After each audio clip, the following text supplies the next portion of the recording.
Bienvenue dans le monde d'Atios. Après des millénaires de ciel étoilé, les nuits ténébreuses sont de retour. L'obscurité rend les paysages méconnaissables et engloutit des villes tout entières. Pour nous protéger des nuits ténébreuses, nous ne pouvons compter que sur la lumière du Kinfire, dont le dernier phare connu se trouve dans la cité de Dinlux. C'est munis de leur lanterne de Kinfire que les membres de la guilde des éclaireurs bravent l'obscurité au-delà de ce refuge. On nous souhaite encore une fois la bienvenue dans le monde d'Atios. Après Kinfire Chronicles, voilà, il fallait que je vous présente Kinfire Delve, une pépite en solo. Gros coup de cœur. En fait, tous les jeux de la gamme Kinfire pour l'instant m'ont conquise. Donc, j'attends impatiemment la 3e boîte de cet opus qui sortira en mars. Elle est déjà dispo en précommande sur Ludum. Donc n'hésitez pas à précommander tant qu'il y en a encore, parce que je pense que c'est un jeu qui va vivre, gagner à être connu, et il faudrait faire la précommande rapidement, j'imagine. Alors, pour ceux qui aiment Set a Watch, vous allez adorer, vraiment. Pour ceux qui n'aiment pas Set a Watch, vous pourriez aimer quand même, parce que la mise en place est beaucoup plus rapide, ça prend moins de place, ça peut être peut-être moins impressionnant que Set a Watch quand on a la totale, parce que ça commence à faire beaucoup de matériel. Je vais vous montrer ce qu'on a dans les boîtes. Ce sera plus simple. Donc, cette version-là, c'est Scorn Stockade, c'est la 2e boîte. Et ici, on a Vainglory's Grotto. Et je vais reculer un petit peu ça. On va zoomer. Voilà. Donc en même temps, vous pouvez voir que si on laisse l'insert, on ne peut pas sliver les cartes. Alors, j'ai enlevé les sleeves sur ma 2e boîte pour que vous voyez ce que ça donne, parce que du coup, c'est super propre, c'est clean, c'est bien rangé. Personnellement, je vais utiliser cette version-là avec des élastiques, pas d'insert, des petites pochettes. Mais je préfère sliver mes cartes parce qu'on va quand même pas mal mélanger. Donc voilà, en plus elles sont magnifiques, je vais vous montrer ça. Et ce serait dommage de les abîmer, même si elles sont de bonne qualité en réalité. Mais bon. Alors, je vais vous montrer. Dans Kinfire Delve, nous avons les cartes du puits. Voilà, tout ça. 57 cartes me semble-t-il. Avec des très très jolies illustrations. Les cartes sont vraiment superbes. Et voilà l'avant des cartes du puits. En fait, toutes ces cartes, ce sont des défis qu'on va devoir relever. Et le concept, c'est que le Vainglory, donc notre ennemi, notre boss qu'on va devoir vaincre pendant la partie, sera tout au fond du puits. Donc on va devoir résoudre des défis pendant la partie, descendre au fond du puits en éliminant les cartes du puits petit à petit. Et quand on arrive au fond du puits, on défausse tout ce qu'on a, on met en place le boss et c'est parti. Donc voilà, ça c'est les cartes puits. Je les mets ici. Je vous relèverai ça un peu après. Ensuite, on a les dés. Parce que dans les phases de jeu, on aura un lancer de dés obligatoire. On a 3 dés colorés. On a 2 faces rouges, 2 faces bleues, 2 faces vertes. Sur chacun des dés, sont les mêmes. Et on a ce 4e dé qui nous sert. Donc on a 3 faces obscurité, 3 faces Kinfire. Quand on tombe sur une phase Kinfire, on va ajouter un point de progression supplémentaire parce que c'est un joker et il compte valable pour le rouge, le bleu et le vert. Quand on va tomber sur la face obscurité, soit ça n'a aucun effet lors du lancer de dés, soit sur une carte est spécifié un effet attribué au jeton obscurité. Et là, on applique, tout simplement. Il n'y a rien de compliqué. Et là, ils ont pensé, et c'est une bonne idée, à nous mettre un D10 pour suivre les points de vie de notre Kinfire. Donc on commence la partie à 10. Si on veut jouer en difficile, on commence la partie à 8. J'en suis pas là. J'ai pas commencé à 8 encore. Parce que déjà à 10, c'est déjà compliqué. Le win rate, il n'est pas foufou, quoi. Hein. Mais c'est bien parce que ça donne vraiment envie d'y retourner et d'y retourner et d'y retourner. Toujours au fond du puits. Ensuite, bon là c'est la preuve d'achat. Ensuite, on a les fameux jetons de progression qu'on va pouvoir attribuer au défi. Je vais vous montrer ça un petit peu. Ensuite, on a aussi 2 héros. Donc 2 Kinfire par boîte. Donc, dans la première boîte, on a Achat, qui est ici, qui a un pouvoir spécial. Donc le pouvoir spécial d'achat, c'est lorsque vous relevez un défi comptant au moins un point de progression, vous pouvez ajouter un point de progression supplémentaire sur ce défi. Et ça sauve des vies.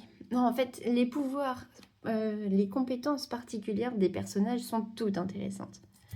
Donc, achat, son dos de cartes,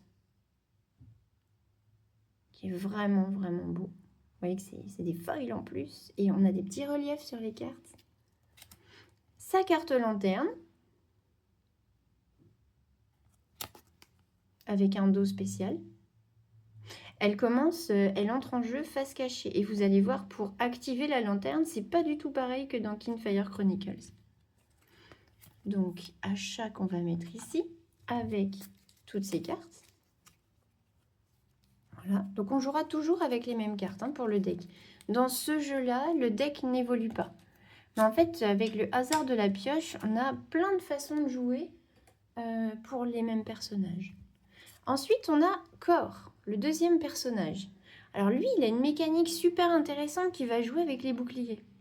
Donc, Cor, lorsqu'un éclaireur échoue face à un défi, vous pouvez réduire les dégâts subis de 1 par bouclier sur l'action ou les soutiens actuels de cet éclaireur. Il a sa carte lanterne, je vous montre le dos parce qu'elles sont vraiment, vraiment chouettes. Bon, du coup, vous avez le reflet derrière, je suis désolée, mais là, j'ai pas de solution. Et ces cartes à lui. Vous voyez, encore vraiment très, très jolie carte. Donc, on va passer son deck. Oui, et je vous montre quand même, effectivement, sur certaines cartes, il faut juste que j'en trouve une. Ah, voilà. Lui, il a des cartes avec des boucliers en plus dessus, et c'est effectivement pour son effet. Il peut les jouer en action, il peut les jouer en soutien. Donc, en fait, sa capacité va pouvoir comboter avec les actions d'un autre joueur, puisqu'il pourra jouer des cartes en soutien. Je vous explique un peu après comment ça fonctionne. Voilà. Ensuite, on a les fameuses horribles cartes d'épuisement. En fait, ce sont les cartes de fatigue. Voilà, avec un dos spécial également. Ici, quand on termine notre tour, on ne pioche pas de cartes pour refaire notre main. Quand on se retrouve avec 0 carte en main, ou il peut nous en rester 1, 2 ou 3, mais des cartes qu'on ne peut pas ou qu'on ne veut pas utiliser à ce moment-là.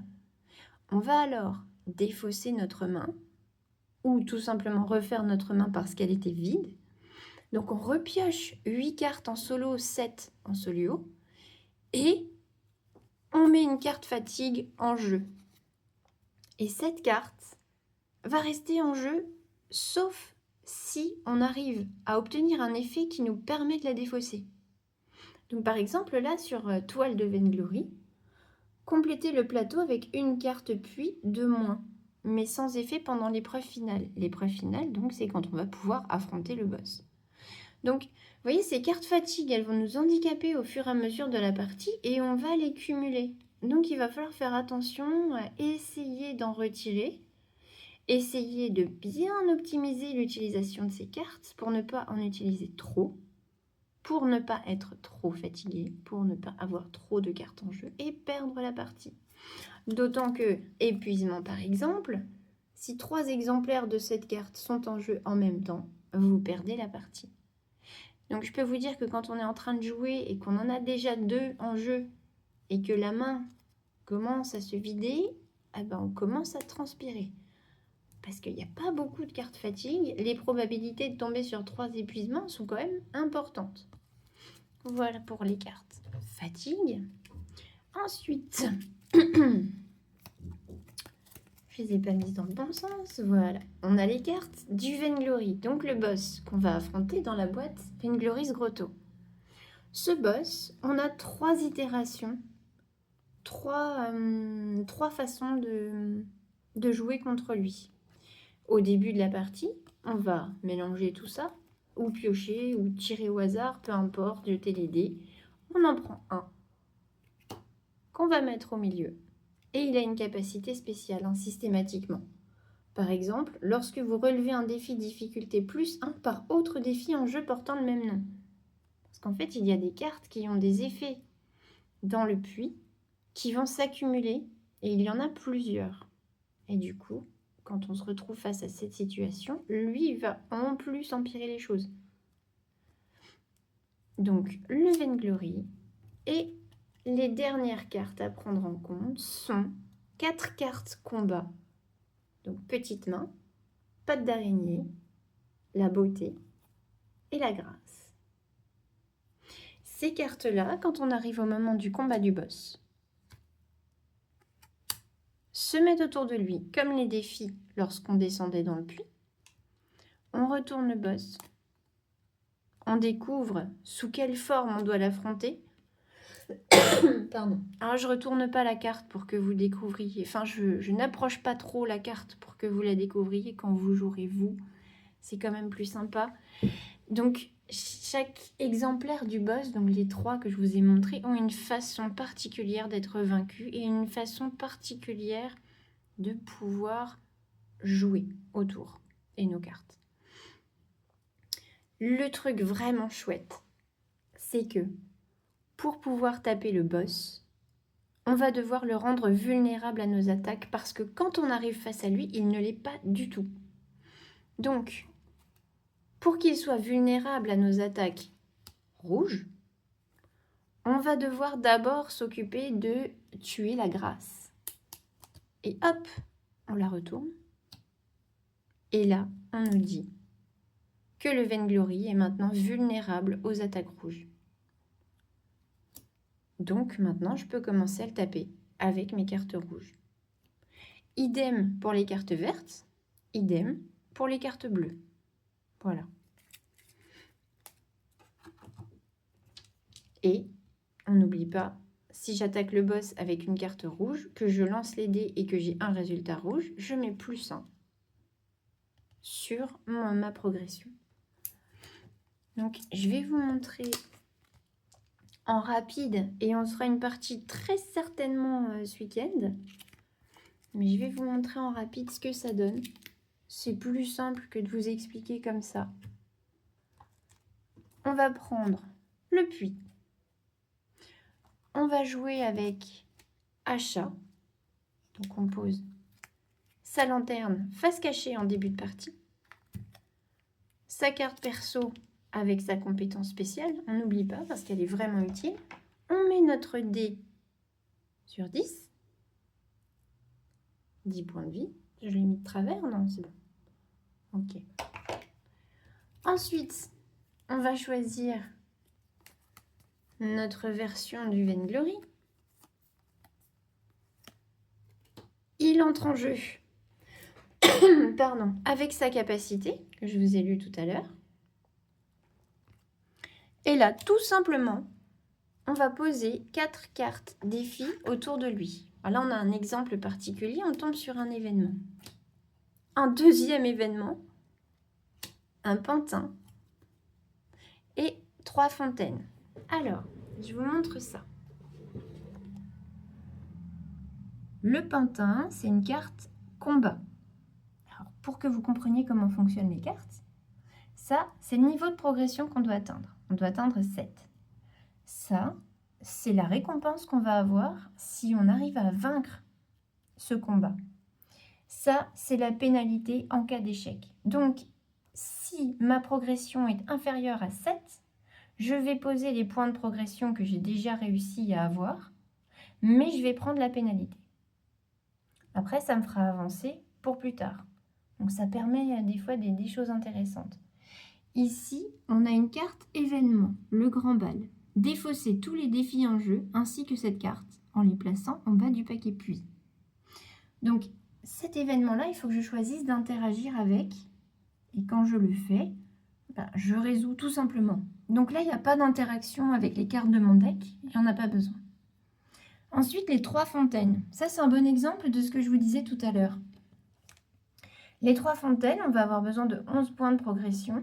Et le texte nous dit, pardon, si vous échouez face à ce défi, subissez plus 1 dégât pour chaque autre exemplaire des 3 fontaines en jeu. Si vous le validez, triplez sa récompense pour chaque autre exemplaire des 3 fontaines en jeu.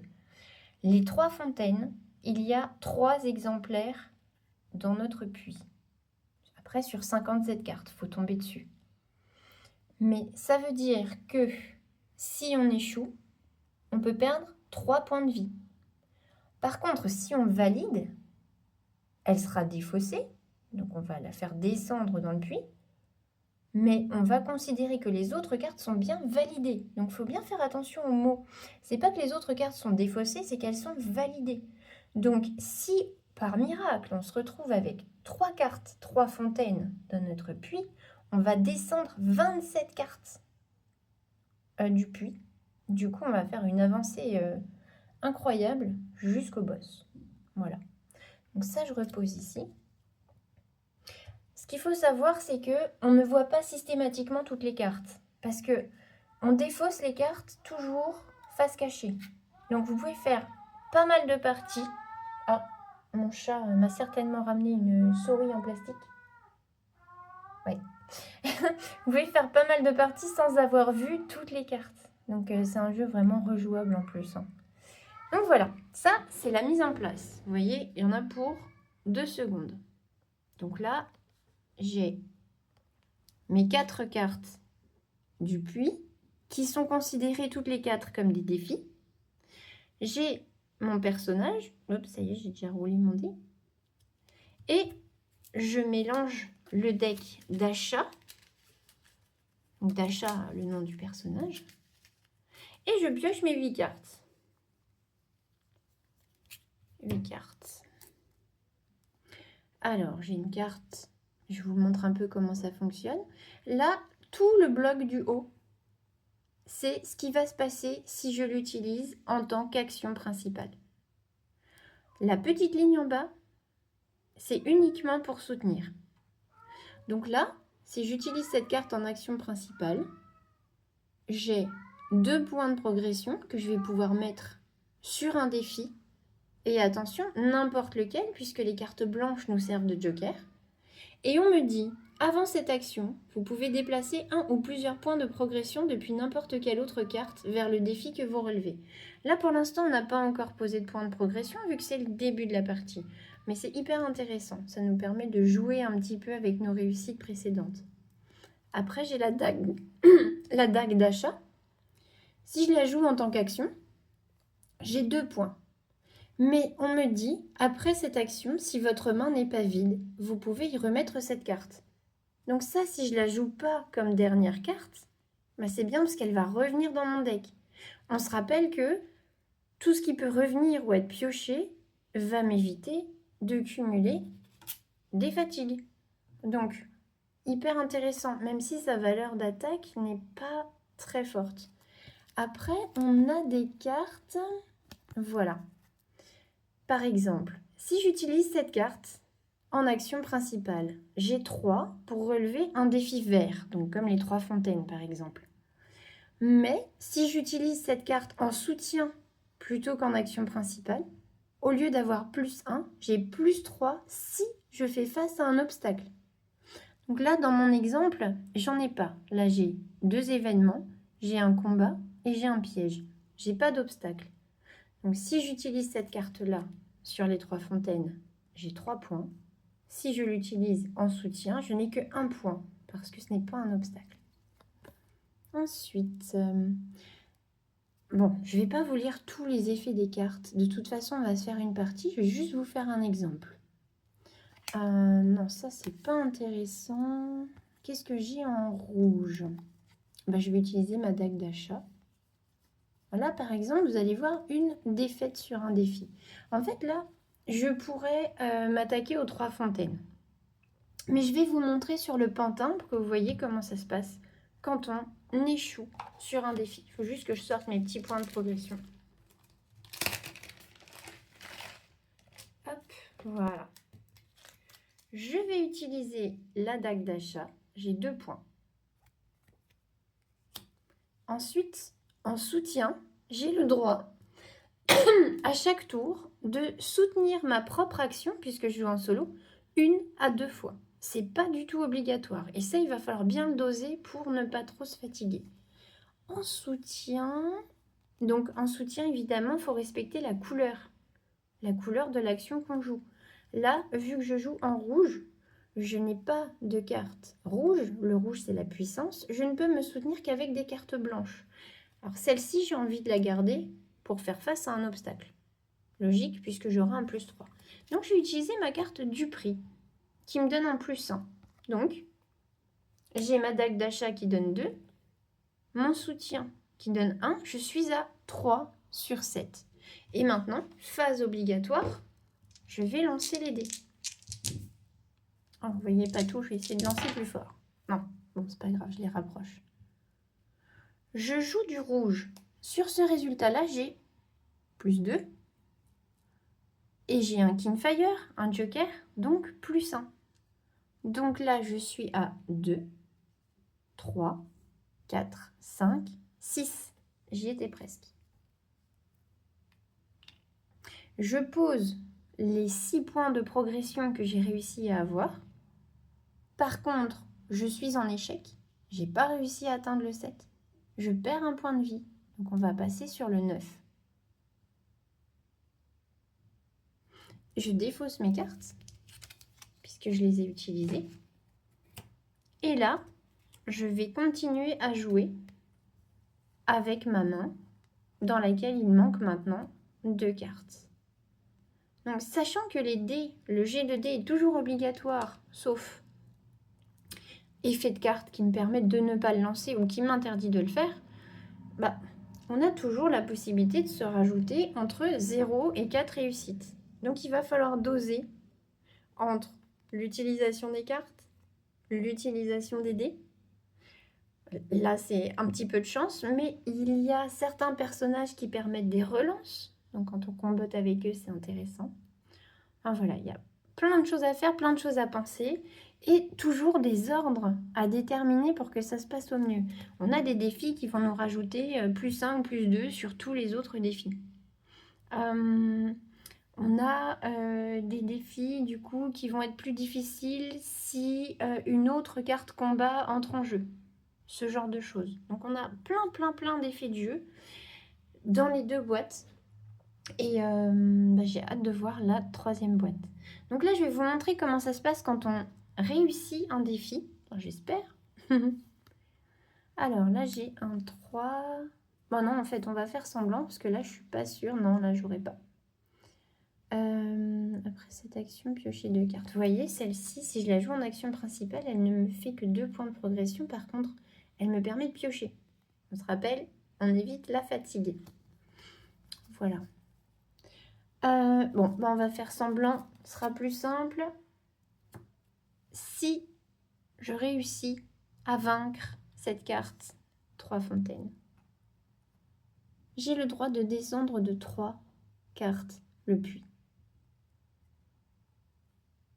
J'ai pas d'autres exemplaires de 3 fontaines, donc ce sera uniquement 3. Ça veut dire que ce défi, je le défausse. Ma récompense, c'est descendre 3 cartes du puits, donc j'en défausse 3 face cachée. Je repose un défi à côté du Vainglory. Très belle carte aussi, je vous montre.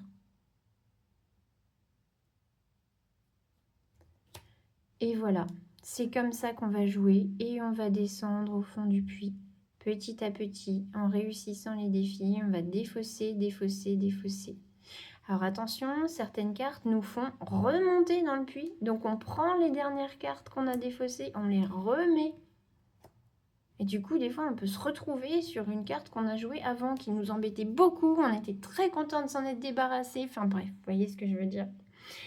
Et donc, si, paf, mon puits est vide, Même s'il reste des cartes ici, je les prends, je les défausse. Je trouve le Vainglory au fond de sa grotte. Le voilà qui apparaît. Et là, c'est la mise en place du boss. Lui et toutes ses protections. Et du coup, rappelez-vous, il est invulnérable aux attaques bleues, enfin vertes, pardon, aux attaques rouges, aux attaques bleues. Il va falloir qu'on réussisse ça, réussisse ça, réussisse ça. En le rendant vulnérable aux différentes couleurs. Ça, c'est la carte petite main. Ça, c'est la vulnérabilité bleue. La rouge. Et la verte. Voilà. Sachant que pendant la partie, un peu comme la horde à cette watch, on a des cartes qui vont s'attacher au Vainglory et qui vont changer notre résolution finale. Est-ce que je peux vous montrer une carte qui s'attache? Non, non, non. Non.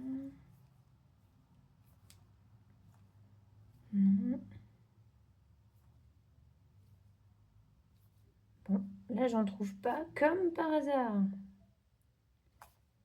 Comme par hasard. Ah là, par contre, j'ai une carte pour vous montrer qui va donner un effet au dé, si on tombe sur l'effet obscurité ou sur l'effet Kingfire. Voilà, en fonction des cartes, hein, comme je vous disais. Enfin bref, je trouve pas spécialement de cartes qui s'attachent, mais vous voyez ce que je veux dire. Pendant qu'on descend dans le puits, certaines cartes qu'on va résoudre vont avoir l'effet s'attacher au Vainglory. Et le Vainglory, je vous montre pas trop, aura des effets supplémentaires en fonction des cartes qui sont attachées sous lui. Et là, il n'y a plus qu'à.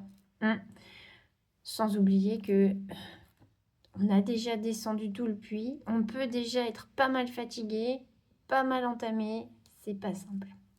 C'est pas simple, mais c'est vraiment sympa. En tout cas, je me plais beaucoup dans son format. Il est super. Je vous le conseille, du coup, évidemment. Sinon, on ne serait pas là pour en parler. Et je vais vous montrer juste rapidement ce que vous pouvez trouver dans la boîte du coup de Storm Stockade. Comme ça, en toute connaissance de cause, vous pourrez craquer ou pas.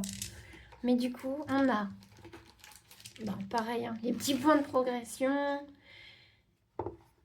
les cartes du puits, qui sont super belles. Donc tout ça, pareil, hein, 57 cartes.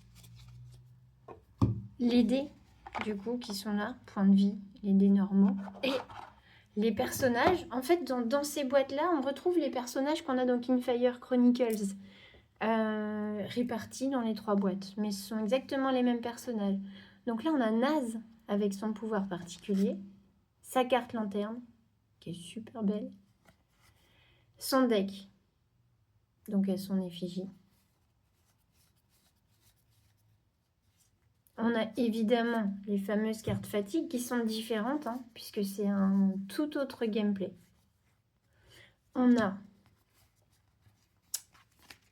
les cartes du boss, du coup Scorn, qui a une autre façon de jouer. Lui, il va jouer avec les lancers de dés et les obscurités. Donc, oui, pas mal du tout. Les cartes qui vont le rendre vulnérable, donc qui vont l'entourer quand on va être au fond du puits et qu'on va pouvoir l'affronter. Donc là, on a omniscience, représailles, justice et implacable. Je vous dis, un gameplay complètement différent. Et notre barde préférée, Fane, qui a sa carte lanterne et la carte à son effigie. Quelle classe ce perso, j'adore. C'est mon préféré, je crois. Voilà, son deck de cartes.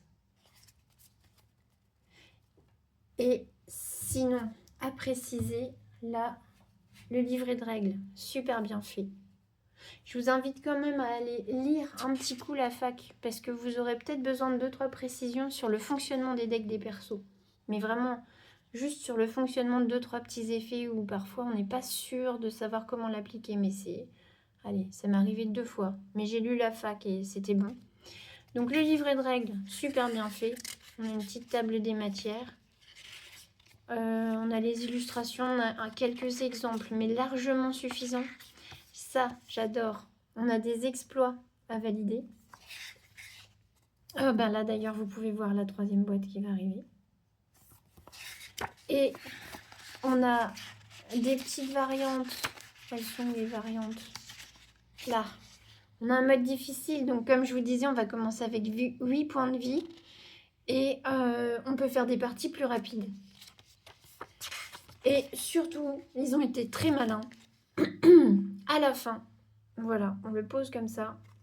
On a tous les effets qu'on peut retrouver, toutes les icônes qu'on a sur les cartes. Et une fois qu'on a lu les règles un petit peu, avec ça, on n'y retourne jamais.